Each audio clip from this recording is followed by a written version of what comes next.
सुप्रभात प्यारे बच्चों। जो है आज की क्लास में आपका स्वागत है। देखिए कक्षा 12 विषय हिंदी, उप विषय संस्कृति की दर्शिका, शीर्षक सुभाषित रत्नानि। सुभाषित रत्नानि, इसमें 2 भाग में आपको 6 श्लोक पढ़ाए गए। भाग 3 है। भाग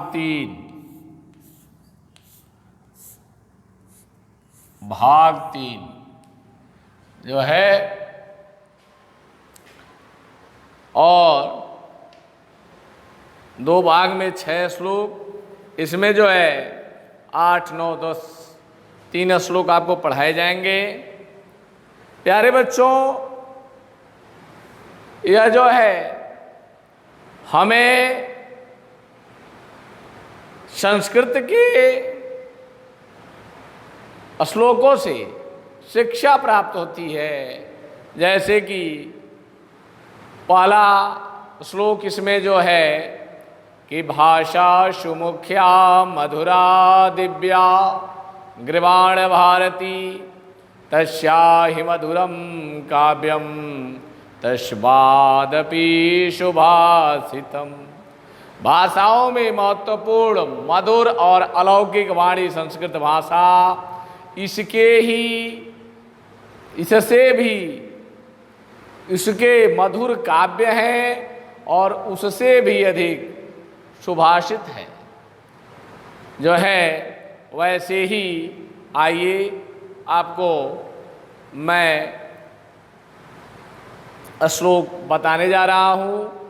यह भाषा हमारी बहुत ही प्राचीन है, क्योंकि संस्कृति और संस्कार की जननी या संस्कृत भाषा जो है आपको मैं बताने जा रहा हूँ। देखिए यह श्लोक का वाचन मैं करने जा रहा हूँ, आप सुने।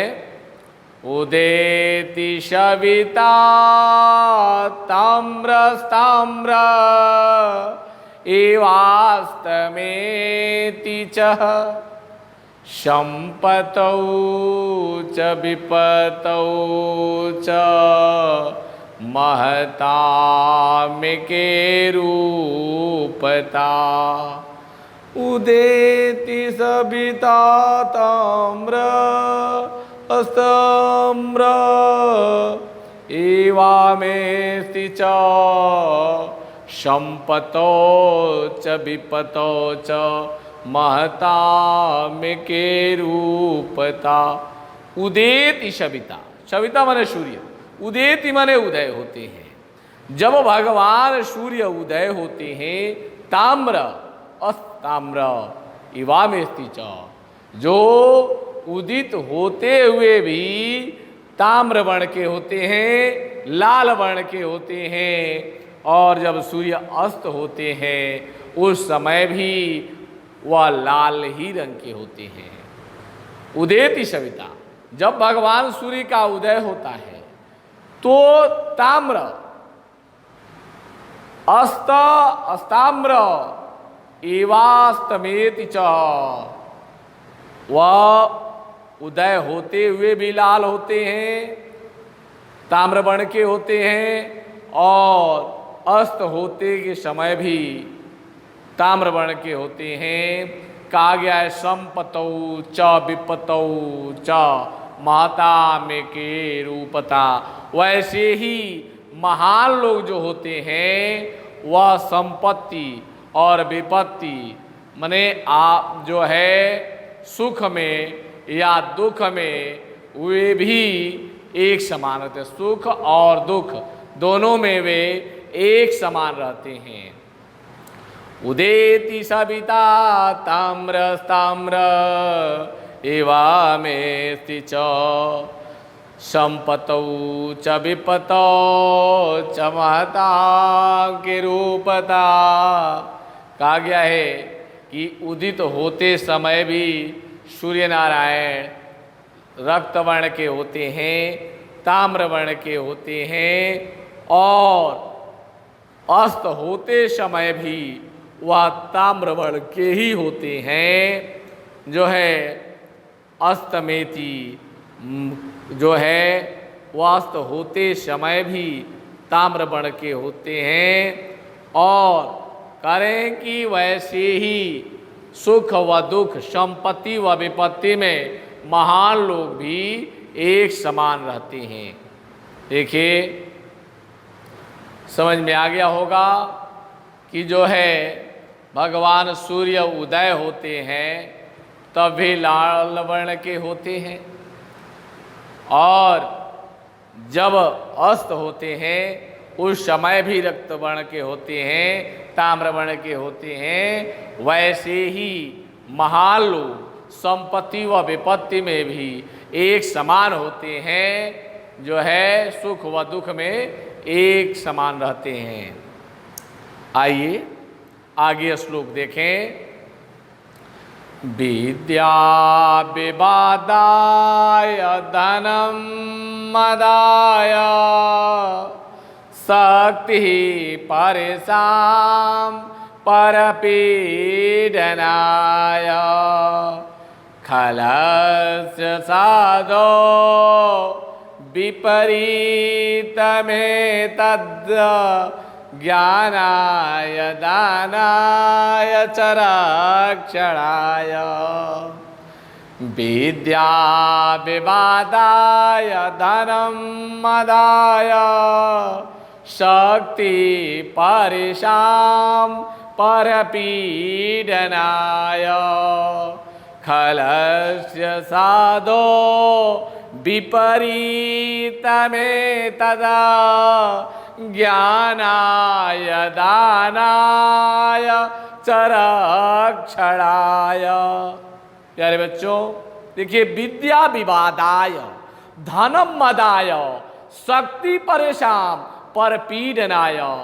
दुष्ट के पास अगर विद्या होती है तो विवाद के लिए होती है, उसे वो विवाद करता है।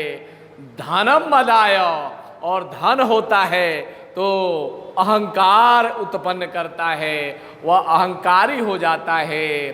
शक्ति परेशान परपीडनाय, और उसके पास शक्ति रहती है तो वह दूसरों के सताने में उस शक्ति का प्रयोग करता है। देखिए, दुष्ट के पास विद्या होती है तो विवाद में लगाता है, धन होता है तो अहंकार में वह मदमस्त रहता है, और शक्ति होती है तो जो है दूसरों के सताने में, परेशान करने में ही अपने बल का प्रयोग करता है।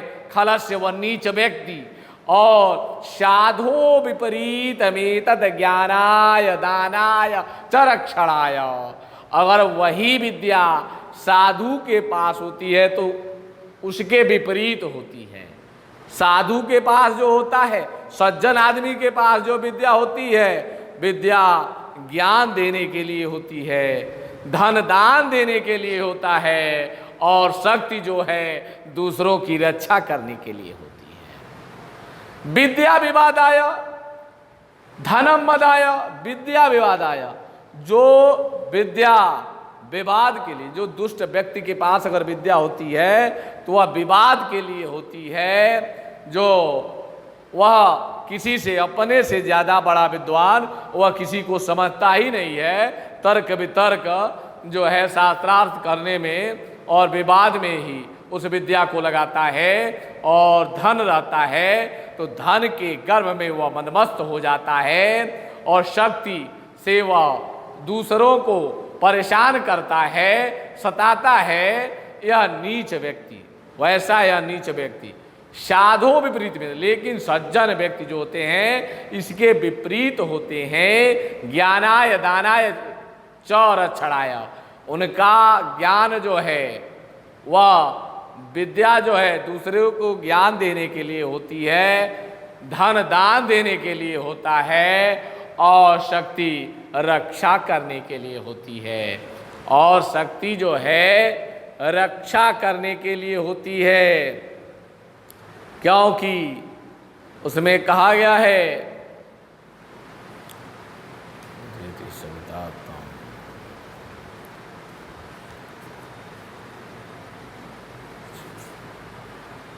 फिर देखिए एक बार और कहा कि विद्या विवादाय धनम मदाय शक्ति परिशाम पर पीडनाय खलस्य साधु विपरीतमेतद ज्ञानाय दानाय च रक्षणाय। प्यारे बच्चों, मैं आपको इसकी व्याख्या बता रहा हूँ कि विद्या, अगर दुष्ट व्यक्ति के पास विद्या होती है तो विवाद में लगाता है, शक और धन होता है तो गर्व घमंड करता है, और शक्ति होती है तो दूसरों को परेशान सताने में ही उस शक्ति को लगा देता है, वह नीच व्यक्ति। लेकिन परंतु साधु व्यक्ति, जो सज्जन व्यक्ति होता है, वह उसके विपरीत होता है। उसके पास विद्या दूसरों को ज्ञान देने के लिए होती है, धन दान देने के लिए होता है, और जो है शक्ति रक्षा करने के लिए होती है। फिर देखिए आपको मैं महाकवि भारवी किरातार्जुनीयम का द्वितीय श्लोक इस सुभाषित रत्नान में दिया गया है कि बिना विचारे जो करे सो पाछे पछताए, अकाम बिगाड़े आपनो जग में हो तसाए। गिरधर कवि की यह कुंडलिया है। तो इसी पर इन्होंने लिखा था कि सहसा विदधेत न क्रियां विवेका परमां पदां पदम वृणुते हि विमृश्य कारिणं गूढ़लोब्धवा स्वशमेव संपदः। देखिए, सहसा विदधेत न क्रियां विवेकः, इसका अर्थ यह होगा कि हम बिना विचारे किसी कार्य को न करें। हम बिना विचारे किसी कार्य को न करें। परमाम पदा पदम वृत्ते ही विमृश्य कारिणम गुणलोब्धवा स्वचमेव संपदा। जो गुण से युक्त होकर परम पद को प्राप्त होकर जो है वह क्या करते हैं, कार्य को करते हैं। जो है पुण्यवान व्यक्ति जो सोच समझकर उस कार्य को करता है तो लक्ष्मी जो है उसका वर्ण करती हैं। लक्ष्मी जो है उसका वर्ण करती हैं। कहा गया सहसा विदधेत न क्रियाम विवेकः, किसी कार्य को सोच विचार कर करना चाहिए, बिना विचारे किसी कार्य को नहीं करना चाहिए। परमाम पदाम पदम, परमाम पदा पदम, जो है परमाम पदाम पदम वृत्ते ही विमृश्य कारिणम, और जो व्यक्ति सोच समझकर गुणयुक्त कार्य को करता है, स्वयं माता लक्ष्मी परम पद उसे प्राप्त करती हैं और उसका वर्ण करती हैं। जो है स्वयं माता लक्ष्मी उनके गुणों का वर्ण करती हैं। देखिए इसमें कहा गया कि बिना विचारे किसी कार्य को, शाशाम विद्येत न क्रिया विवेक, बिना विचारे किसी कार्य को नहीं करना चाहिए। सोच समझकर कार्य करने वाले गुणयुक्त व्यक्ति को, गुण के लोभी उस व्यक्ति को जो है लक्ष्मी स्वयं वर्ण करती हैं। प्यारे बच्चों, इसकी व्याख्या यही होगी जो है कि बिना विचारे किसी कार्य को न करें। जो परम पद को प्राप्त होकर ही वृत्ते जो है परम पद को प्राप्त करके और वह पुण्य करता है, पुण्य रूप से सोच समझकर कार्य करता है, उसे लक्ष्मी उसका वर्ण करती हैं। लक्ष्मी जो है उसका वर्ण करती हैं। देखिए यह जो है सहसाम विदधेत न क्रिया विवेक, बिना विचारे किसी कार्य को न करें। परमाम पदाम पदम परम पद को प्राप्त करके वृत्ते ही विमृश्य कारिणम, और सोच समझकर किसी कार्य को करने से उस गुण युक्त, गुण के लोभी उस व्यक्ति को स्वयं लक्ष्मी जो है वरण करती हैं, स्वयं लक्ष्मी जो है वरण करती हैं। प्यारे बच्चों, 3 श्लोक आपको हमने बताया और उसकी व्याख्याएं बताई। धन्यवाद। आज इतना।